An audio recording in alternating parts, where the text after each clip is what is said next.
El deseado de todas las gentes, capítulo 65, Cristo purifica de nuevo el templo, parte 3.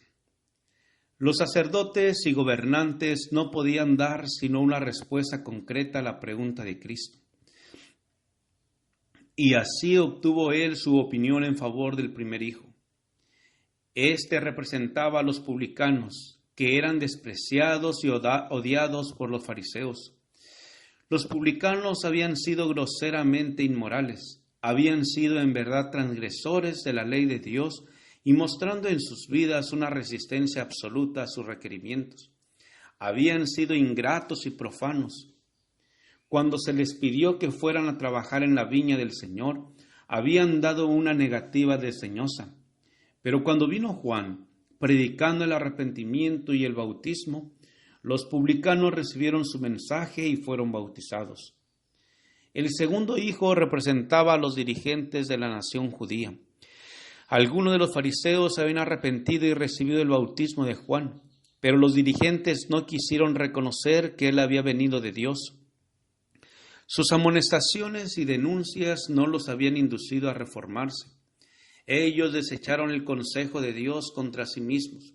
No siendo bautizados de él, trataron su mensaje con desdén, como el segundo hijo, que cuando fue llamado dijo: «Yo, Señor, voy», pero no fue. Los sacerdotes y gobernantes profesaban obediencia, pero desobedecían. Hacían gran profesión de piedad, aseveraban acatar la ley de Dios, pero presentaban solamente una falsa obediencia. Los publicanos eran denunciados y anatematizados por los fariseos como infieles, pero demostraban por su fe y sus obras que iban al reino de los cielos delante de aquellos hombres llenos de justicia propia, a los cuales se les había dado gran luz, pero cuyas obras no correspondían a su profesión de piedad. Los sacerdotes y gobernantes no estaban dispuestos a soportar estas verdades escudriñadoras. Sin embargo, guardaron silencio, esperando que Jesús dijese algo que pudieran usar contra él, pero habían de soportar aún más. «Oíd otra parábola», dijo Cristo. Fue un hombre, padre de familia, el cual plantó una viña y la cercó de vallado, y cavó en ella un lagar, y edificó una torre, y la dio a renta a labradores, y se partió lejos. Y cuando se acercó el tiempo de los frutos, envió sus siervos a los labradores para que recibiesen sus frutos. Mas los labradores, tomando a los siervos, al uno hirieron, y al otro mataron, y al otro apedrearon. Envió de nuevo otros siervos, más que los primeros, e hicieron con ellos de la misma manera. Y a la postre les envió a su hijo, diciendo: «Tendrán respeto a mi hijo». Mas los labradores, viendo al hijo, dijeron entre sí: «Este es el heredero, venid, matémosle y tomemos su heredad». Y tomando, le echaron fuera de la viña y le mataron. Pues cuando viniere el señor de la viña, ¿qué hará a aquellos labradores? Jesús se dirigió a todos los presentes, pero los sacerdotes y gobernantes respondieron: «A los malos destruirá miserablemente», dijeron, «y su viña dará a renta a otros labradores que le paguen el fruto a su tiempo». Los que hablaban no habían percibido al principio la aplicación de la parábola, mas ahora vieron que habían pronunciado su propia condenación. En la parábola, el señor de la viña representaba a Dios, la viña a la nación judía, el vallado la ley divina que la protegía. La torre era un símbolo del templo. El señor de la viña había hecho todo lo necesario para su prosperidad. ¿Qué más se había de hacer a mi viña que yo no haya hecho en ella? Así se representaba el infatigable cuidado de Dios por Israel. Y como los labradores debían devolver al dueño una debida proporción de los frutos de la viña, así el pueblo de Dios debía honrarle mediante una vida que correspondiese a sus sagrados privilegios. Pero como los labradores habían matado a los siervos que el Señor les envió en busca de frutos, así los judíos habían dado muerte a los profetas a quienes Dios les enviara para llamarlos al arrepentimiento.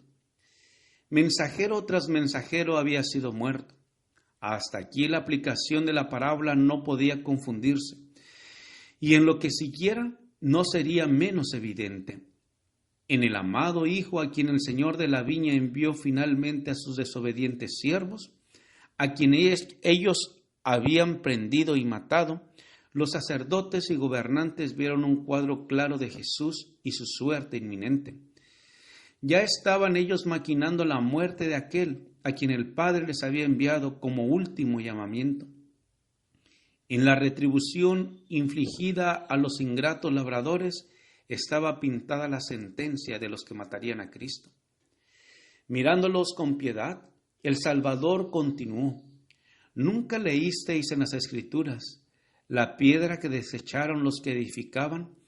Esta fue hecha por cabeza de esquina. ¿Por el Señor es hecho esto y es cosa maravillosa en nuestros ojos? Por tanto os digo que el reino de Dios será quitado de vosotros y será dado a gente que haga los frutos de él. Y el que cayere sobre esta piedra será quebrantado, y sobre quien ella cayere le desmenuzará. Los judíos habían repetido a menudo esta profecía en las sinagogas, aplicándola al Mesías venidero. Cristo era la piedra del ángulo de la dispensación judaica y de todo el plan de la salvación. Los edificadores judíos, los sacerdotes y gobernantes de Israel estaban rechazando ahora esta piedra fundamental. El Salvador les llamó la atención a las profecías que debían mostrarles su peligro. Por todos los medios a su alcance procuró exponerle la naturaleza de la acción que estaban por realizar. Y sus palabras tenían otro propósito. Al hacer la pregunta: cuando viniere el Señor de la viña, ¿qué hará a aquellos labradores? Cristo se proponía que los fariseos contestaran como lo hicieron. Quería que ellos mismos se condenaran, al no inducirlos al arrepentimiento. Sus amonestaciones serían su sentencia, y él deseaba que ellos vieran que se habían acarreado su propia ruina. Él quería mostrarles cuán justo era Dios al privarlos de sus privilegios nacionales, cosa que ya había empezado, y terminaría no solamente con la destrucción de su templo y ciudad, sino con la dispersión de la nación. Los oyentes comprendieron la amonestación, pero a pesar de la sentencia que habían pronunciado sobre sí mismos, los sacerdotes y gobernantes estaban dispuestos a completar el cuadro diciendo: «Este es el heredero, venid, matémosle».